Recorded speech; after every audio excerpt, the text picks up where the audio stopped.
Welcome back. This is part 2 of our mid-season review, and I'm just still looking at this chart of, analytics on the channel. I never look at the back end stuff until the mid-season review because I don't want it to influence, when I'm acting, and I like to stay in focused on the character, so I don't, think about these things. But now that I am looking at it, because it is hiatus time, break time, it's so fascinating, the information they give you, and I'm quite shocked.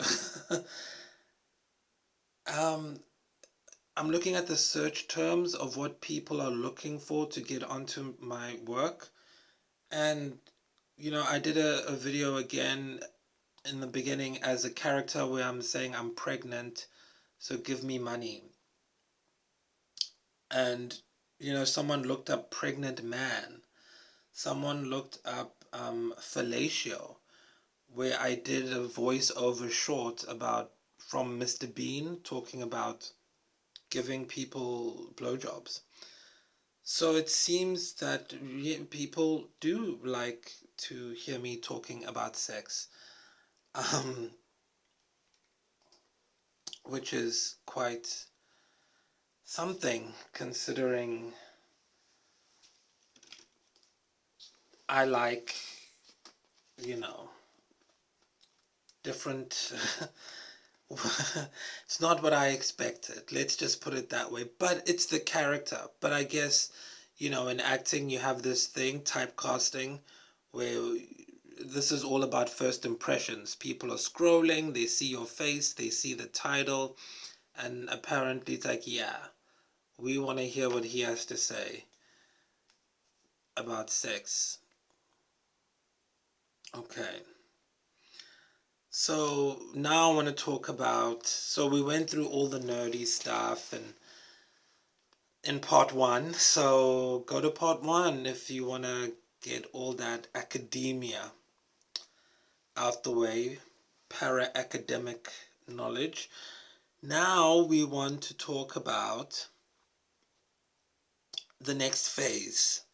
So again, I want to read from our favorite book, the psychology book. And now we're moving into self-regard and self-disregard, and the relationships between people and the world. They have a great quote here by Abraham Lincoln. He says, most people are about as happy as they make up their minds to be. And so that's going to be kind of the ethos of the next stage. So, the term self-regard refers to the relatively consistent positive feelings a person has about himself. We can say that such a person has a strong self-image, in the sense that he is relatively satisfied with his physical, psychological, and social characteristics. Such a person is also certain about their value as a person.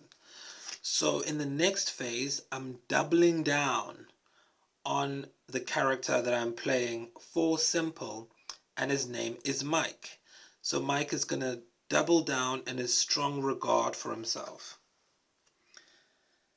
Now, self-disregard, on the other hand, refers to the relatively consistent negative feelings a person has about himself.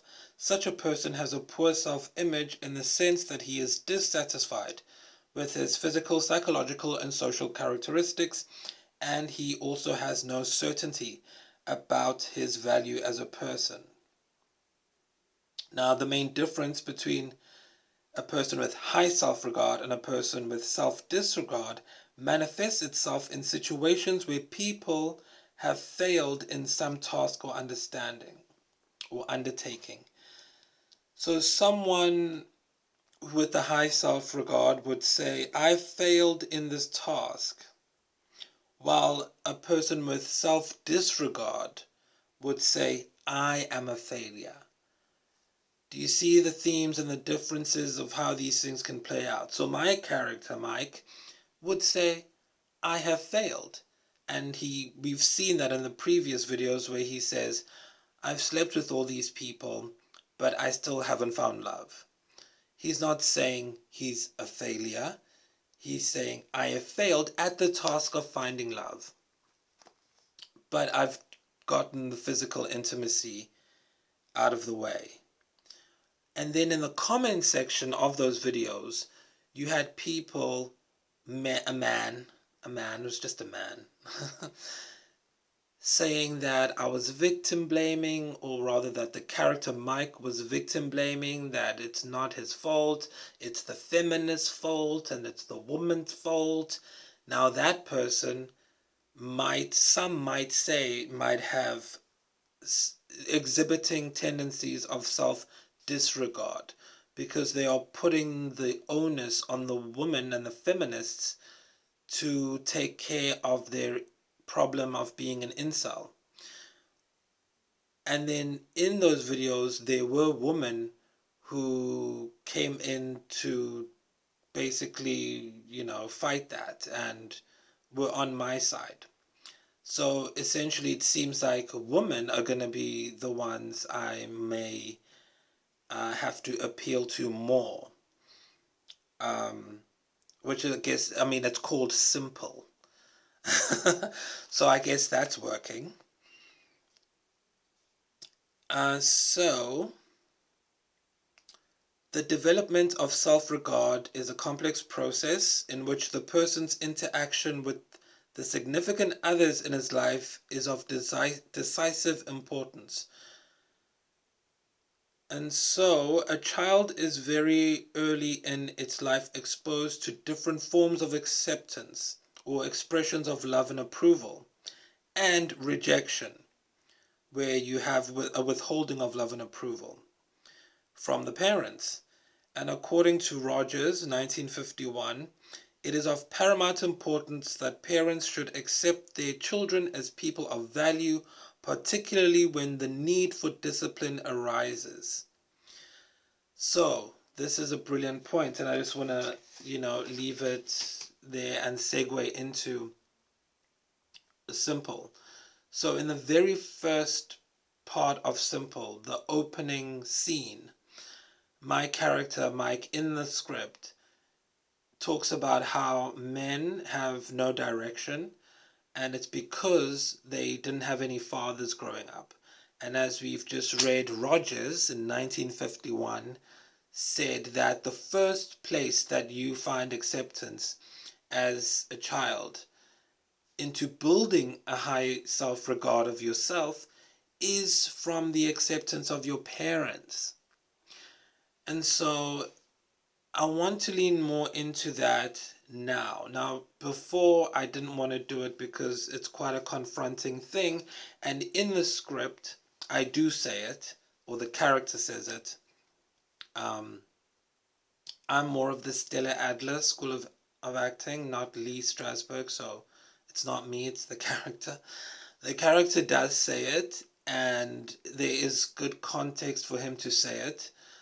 But I think now, given the research of the algorithm and of the psychology and of my script, it would be a good time to lean more into that, to bring the father element into it, the parenting element into the self-image of men, while at the same time appealing to women and insulting people who don't. I'm kidding when I say insulting, because the algorithm is the one that likes it. Because before I used the word incel, there's no traction. Go look for yourself. Then when I even said the word incel, there's an uptick.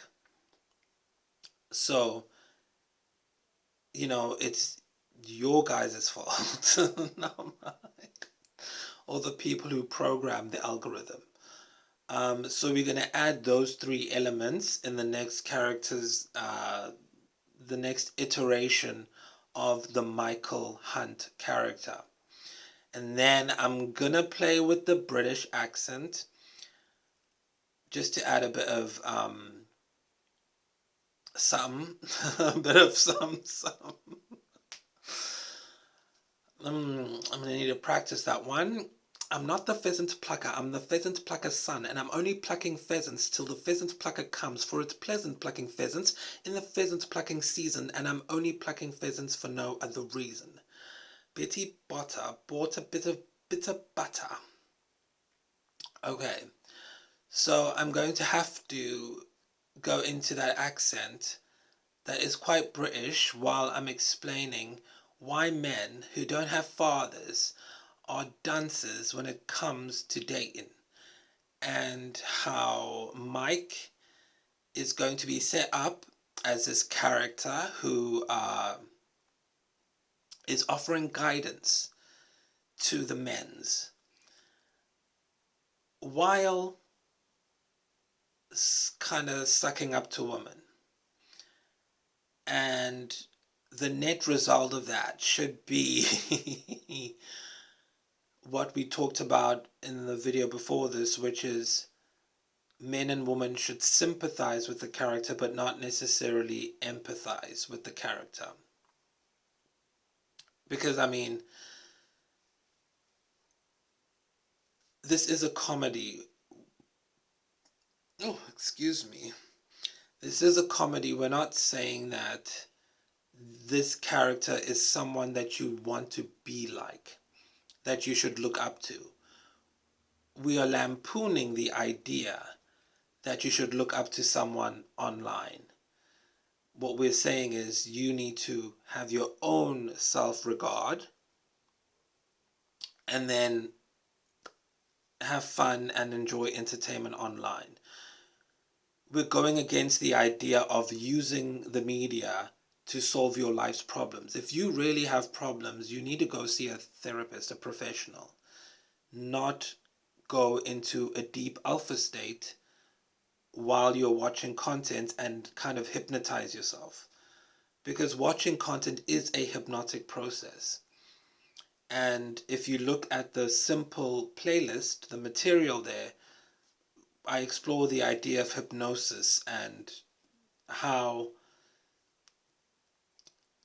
the line is so thin. It's like a razor's edge when you're doing this, because you take your phone everywhere, to the bathroom, to the bed. You give access to so many different voices. And what I'm saying with simple is be careful, because any fool can pick up a camera and start telling you stuff, and you're listening to that right before sleep in a highly hypnotic state, and it's also being fed to you through an algorithm, and so you're literally zombifying yourself, you're losing your identity, and I'm just finding the humor in that.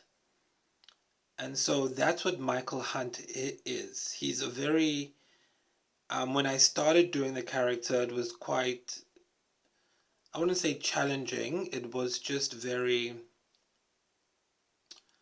confronting, because,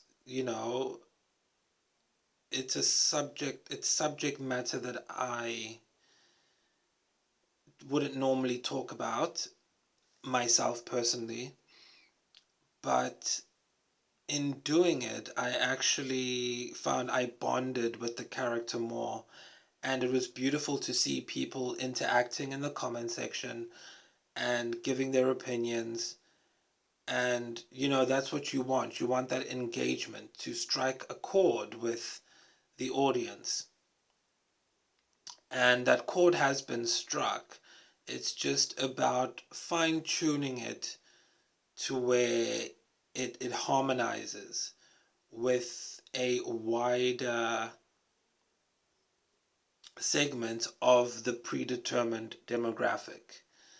And so part of doing that is going to involve all of these modifications that you will see over the next few uploads until the next review, which will be kind of the final stage 1 review.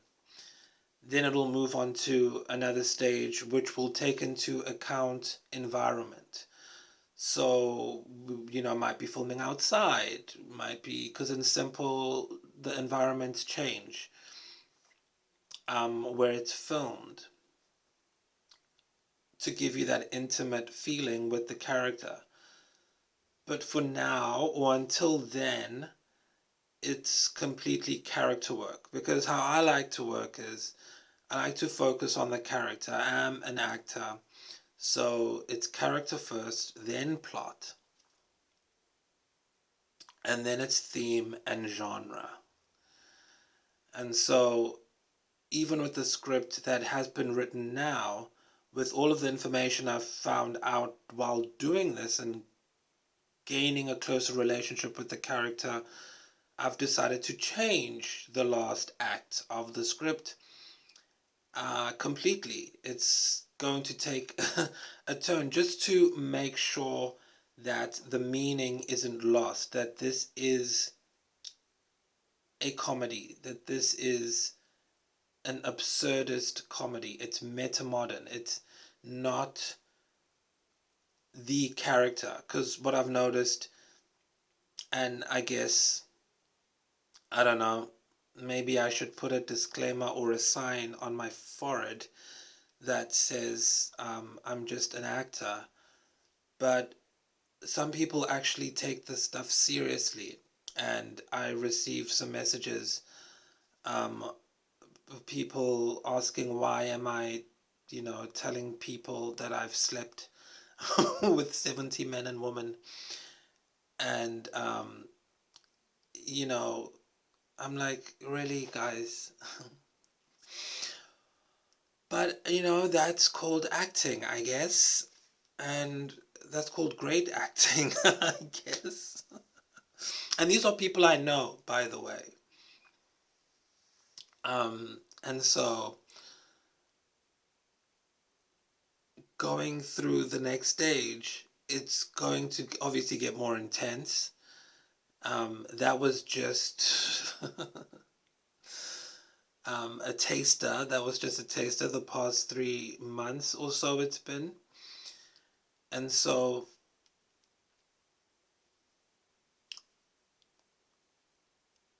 essentially the purpose of these character studies, character design is when people are watching you, they're inviting you into their space, into their time off of work. And so, you know, some people might have this idea of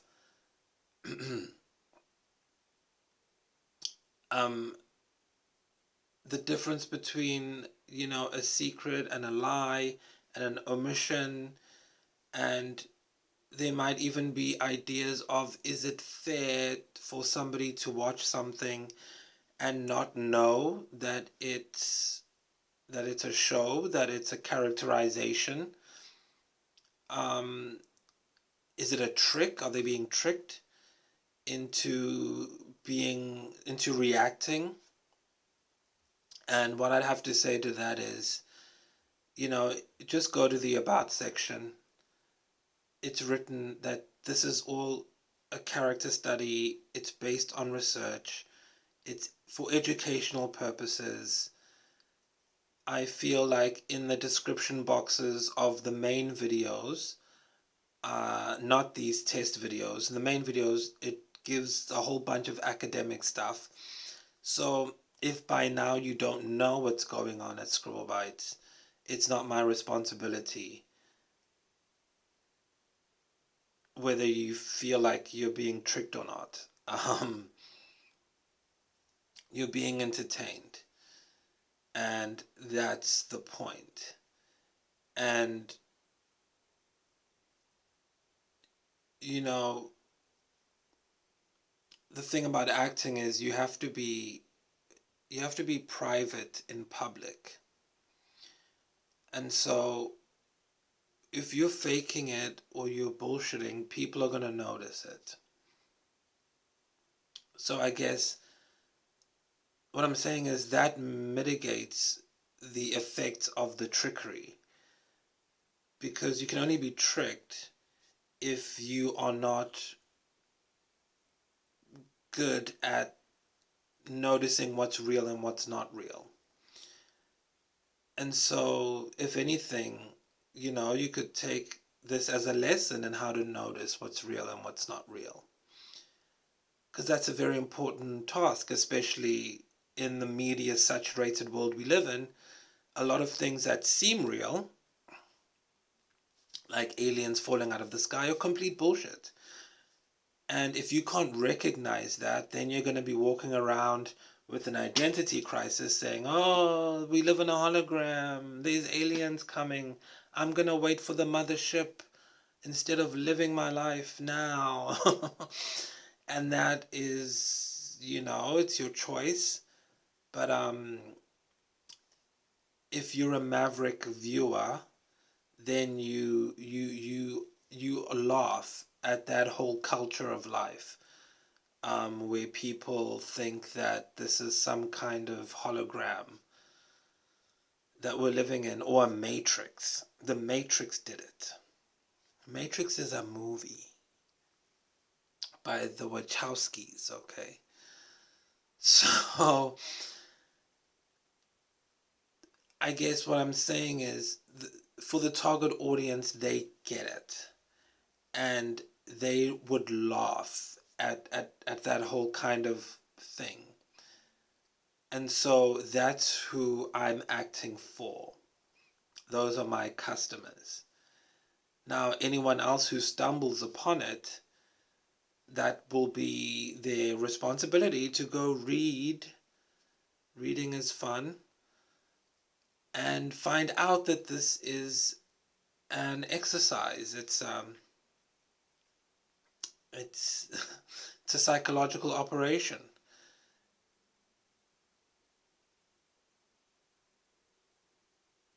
And so, yeah, that's what I wanted to say about that. Going back to the character work, I did say I wanted to say something about the relationship between people and the world that they live in. And so, people have perceptual actions and experiences. They have cognitive actions and experiences, emotive actions and experiences, dispositional actions and experiences, self-evaluation actions and experiences. And as a whole, together, this is what the interaction between yourself and the whole is. And I don't want to get too nerdy in this update, but essentially, this whole thing works on kind of two levels, right? Because I'm a meta-modern artist. So it is meta because I'm telling you that I'm acting. But then, am I acting now? Or is this really me? You're thinking about these things. You're building your own image and perception of it. And then furthermore, if this whole Scribblebytes thing is an act, then why does it matter? What's the point? Well, let me give you an example. Different people, each with his or her own unique organization of intrapsychic subsystems, interact with one another. There is active mutual influencing in respect of their perception of and thoughts and feelings about those things which people do in the outer world. For example, the sort of actions boys should perform. So, what they're saying here is that We all have our own way of processing things, but we all interact with each other in a group. And we intersect at the point where we all share certain ideas. For example, boys are not supposed to cry, or this is what real boys do, and this is what a lady's supposed to do. In the same way, this is what actors do. This is what YouTubers do. This is what people online do. This is how a story time is supposed to go. This is how a video is supposed to go, right? This is at the level of genre, which I said I end with. I start with character first. And so while this interaction is happening, because I'm acting, or am I not acting? But I'm acting, I'm playing a character, you're watching it, you know that I'm acting, or you don't know that I'm acting. You might like what I'm acting, or you might think I'm being real and like that. Or you might hate my acting and find it annoying, or you might hate the character which you think is real. But while that's happening, I'm observing you doing those things. But I'm also creating knowing that you are going to do some of those things. So we are having a live, living experience together, but at the same time, there is a layer of artifice over it, because it's like a feedback loop of me reacting to you, but you think you're reacting to me. And then me modifying through character what you will react to next. But the point I want to make is the emotion you feel is real, even though it's contrived. I'm farming emotions out of you, whether you know I'm acting or not. And so this now reaches into that area I'm talking about, which is the person in relationship to the world. Because if you're watching this, I represent the world to you. And so you will have an opinion about what I'm saying. But me, recording this, you are the world, and I have my opinions about you. And so this is why we go back to self-identity and self-realization and knowing that I am me and you are you. And as long as, we maintain that, I think as an actor, that's one of the, challenges. It's in maintaining that while knowing that boundary, while knowing that, people may be watching who don't know and those who do know, but either way, they have a reaction to it. And so there are two sociologists who explained something called symbolic interactionism. Their names were George Mead and Charles Cooley. And then later on, their ideas were expanded on by the philosopher John Dewey and the psychiatrist Harry Sullivan and the sociologist Herbert Blumer, to give expression to the way in which people actively and mutually influence one another in a variety of contexts.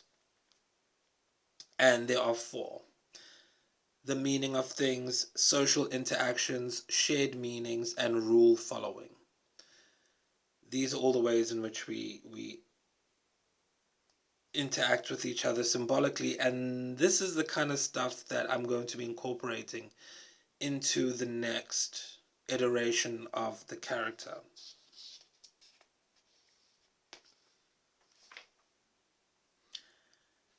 And so essentially we're going more into the ecological context of character work. And the ecology we're working with is this digital medium, really nailing in on what the algorithm wants, what we've proven it wants. We've seen it, we tested it in the first half, we've seen what they want.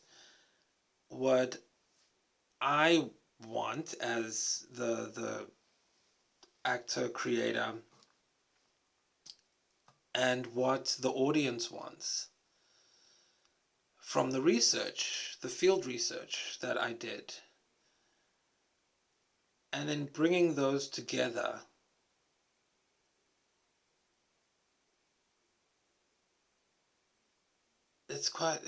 I'm just thinking of, this is the scribbly part of the Scribblebytes. If people, like doing the whole sad boy, woe is me thing, nah,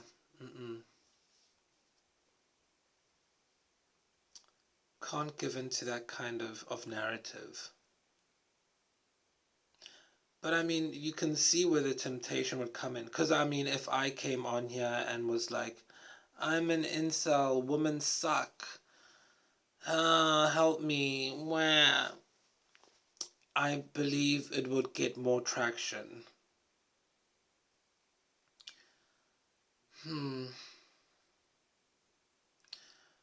But there's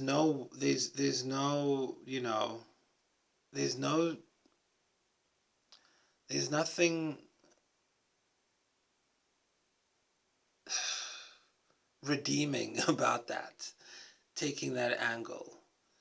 It's just very, very not good. And so also Mavericks would never go for that.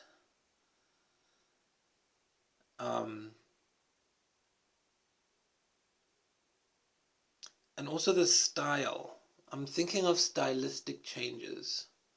Because with Mike, I would do this thing where I'm just like, I just came back from work and it was so hectic. There was just all these people talking to me, and I'm so glad that I was able to get off early because I'm just so good at my job. Working at Amazon, answering phone calls, and I was just fucking some chick the other day, and I just didn't feel anything in my heart. She was just riding on top of me. I mean, we were in the bathroom at work. I'm on the night shift, remember, and she's just sitting on top of me. I'm on the toilet, right, and in the stall, and I'm just like, why am I even doing this? Like, there's only so many times you can do this before you just get sick of it. I was going for more that kind of thing and scene. But now it may need to be more,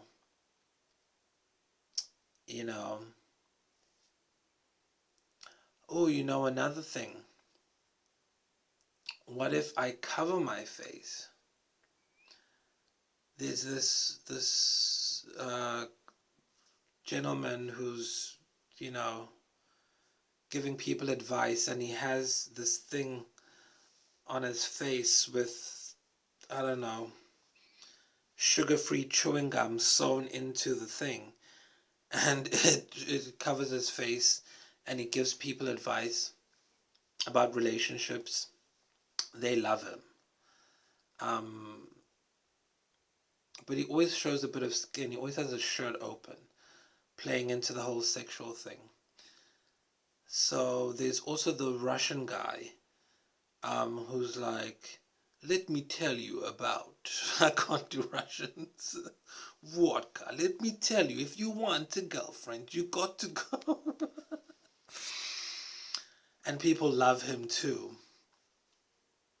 And it is because of a backlash against the whole Andrew Tate thing. People are moving away from that now and just going back to more traditional values. But at the same time, that's not what we're doing. We're doing simple. And I guess this is the thing that I wanted to do live on camera, to show that when you are creating a character from zero reference, right? There's never been a black male character from Africa who talks about sleeping with 70 men and women, or whatever, all the stuff that I'm doing. There's no reference for it. It's happening now. It's it's not like I can go and say, oh, well, Andrew Tate, or so, because those are white people from England who were boxers and whatever. So there's no, or other Darren Jackson, he's African American, first world country, completely different, environment.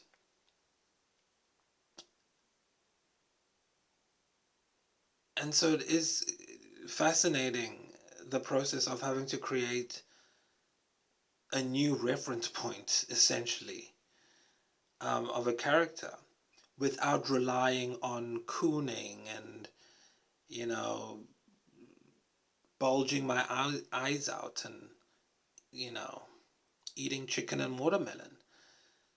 It's hard. It's really hard. Because there's so many considerations to take into account. But most importantly, it's staying true to the character. And so what's going to happen next is, this is the Scribblebytes, guys. This is the scribble. So I mean, look, I don't know if the next ones are going to be how they're going to be, if I'm just going to slip into it, or if it's going to be, rocky getting into it. But I'm just going to do probably a few just to roll into it when I do start. But before, that's just the one character that we've been talking about, Mike. As you saw in the research, the Star Marine character, his name is QT. His name is Qiniso Twala, QT. Those are his initials. He's been popping because of the aliens. So I'm going to do him, or I'll just do something related to him, which will be season 3 of Star Marine. Then I may do some Rebel Pebble stuff. Rebel Pebble is the character from Generic Millennial Programming. He is also Ricky from Independence, which is from the world of GMP. So I may be starting on him. I touched on him in the past couple of months with the whole thing about pyramid schemes and corruption and all of that. That's his world. It's all about corruption and the conspiracy theories, and the government is the mafia and all of that. That one is quite fascinating to do. It's so interesting. The physiology changes for each of the characters. For this, the night game world, the simple, it's always very like, I take my time, blah blah blah. But with the Rebel Pebble, I'm like machine gun. And then of course Star Marine. So the next thing will be Star Marine. Then we will go into Michael and talk about incels and sex. And sex. We want to talk about sex. And then we'll do a bit of Ricky. Talk about corruption. Or Rebel Pebble. Yeah. I feel like we've covered quite a bit.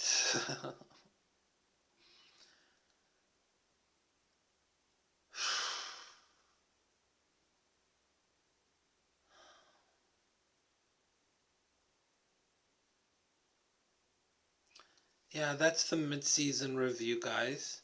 Thank you so much for tuning in. I hate when people say that. It's so 90s. Thanks for your tender. And I am going to be coming forth with the new characters, and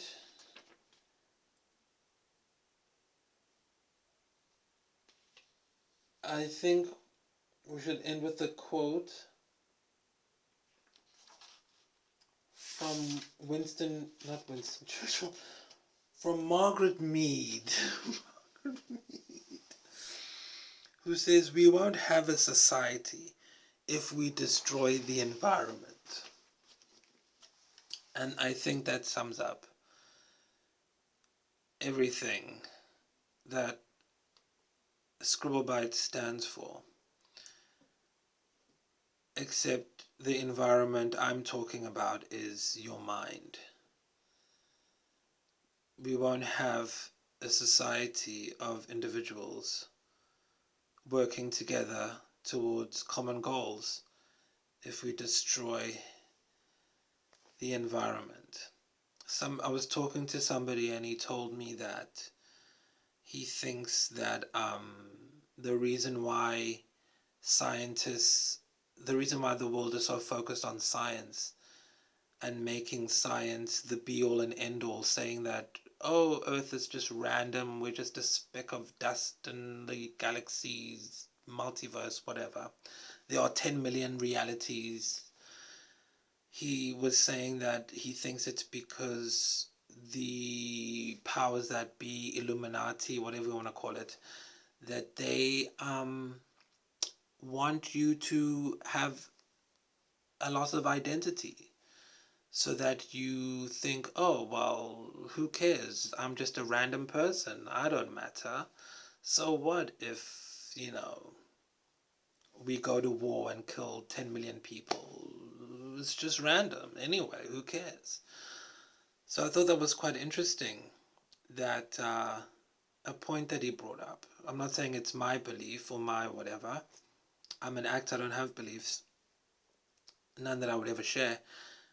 And so, looking at it from that point of view, I just thought it was interesting how people are holding on and fighting to maintain their identity. And it's good to see that, because those are my people.